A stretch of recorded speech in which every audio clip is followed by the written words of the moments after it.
നമ്മുടെ ഈ വർഷത്തെ വാളക്കുളത്തിലെ മീൻ വിളവെടുപ്പെടുത്ത് നമ്മൾ പയ്യെ തുടങ്ങിയേക്കും കേട്ടോ. നമ്മുടെ അളിയന്മാരൊക്കെ ഒന്ന് വന്നിട്ടുണ്ട്. ഇപ്പോൾ എല്ലാവരും കൂടി മീൻ പിടിക്കാനായിട്ട് പോവുകയാണ്. നമ്മുടെ താഴെയുള്ള കുളത്തിലേക്ക് ചെന്നു. അപ്പോൾ നമ്മൾ നല്ല കോഴിക്കോടലാണ് വാളയ്ക്ക് വേണ്ടി ഇന്ന് കൊടുക്കുന്നത്. ഇന്ന് രാവിലെ തീറ്റയൊന്നും കൊടുത്തില്ല, കാരണം പട്ടിണിക്ക് കിടക്കുന്ന മീനുകളൊക്കെ ഒന്ന് ആവേശത്തോടെ കൊത്തി തിന്നുന്നതാണ് നമ്മളിപ്പോൾ കാണാൻ പോകുന്നത്. നമുക്ക് ഇട്ട വഴി തന്നെ വെറുതെ കിട്ടി.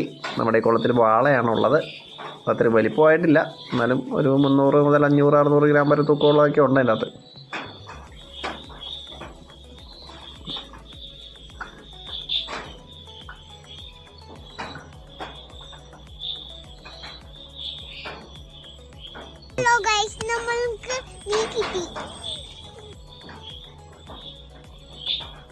നമുക്ക് ആദ്യം കിട്ടിയ വാളയാണിത്. ഒരു 400 ഗ്രാം ഉണ്ടാവുമായിരിക്കും. ഇതാണ് നമ്മുടെ നിസാമരിയ നൈസിൽ.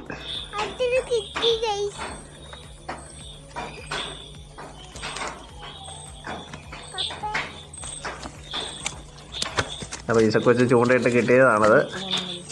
ഈസക്കൊച്ച് ആദ്യമായിട്ടാണ് ചൂണ്ടയ്ക്ക് ഇടാൻ വന്നിരിക്കുന്നത്. അപ്പോൾ നമുക്ക് 2 മീനെ കിട്ടി.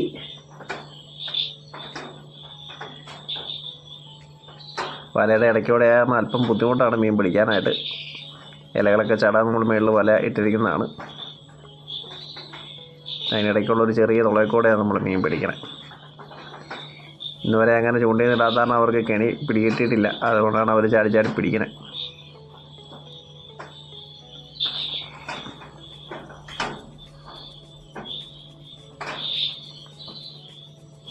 നമ്മളിതിന് പെല്ലറ്റ് ഫീഡാണ് നമ്മൾ കൊടുക്കുന്നത്.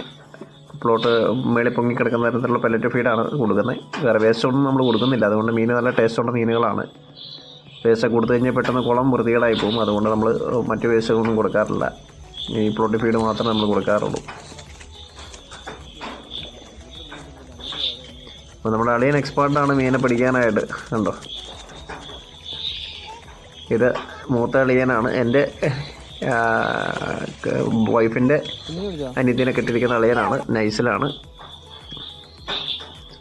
അവർ ഖത്തറിൽ നിന്ന് വന്ന് മീൻ പിടിക്കാൻ തന്നെയായിട്ട് വന്നതാണ്. എന്നാൽ അതിനേലും അങ്ങനെ ഒരു മീനെ കിട്ടി. അതിനേലും ഒത്തിരി ആൾ വിഷമിച്ചാണ് ഒരു മീനെ കിട്ടിയത്. ഇപ്പോൾ 2 മീനെ അതിനേലും പിടിച്ചു. അപ്പം നമുക്ക് ഇവനെ പൊരിച്ചും കറി വെച്ചൊക്കെ തിന്നാൻ വേണ്ടിയാണ് നമ്മളിവനെ പിടിച്ചുകൊണ്ട് പോകുന്നത്.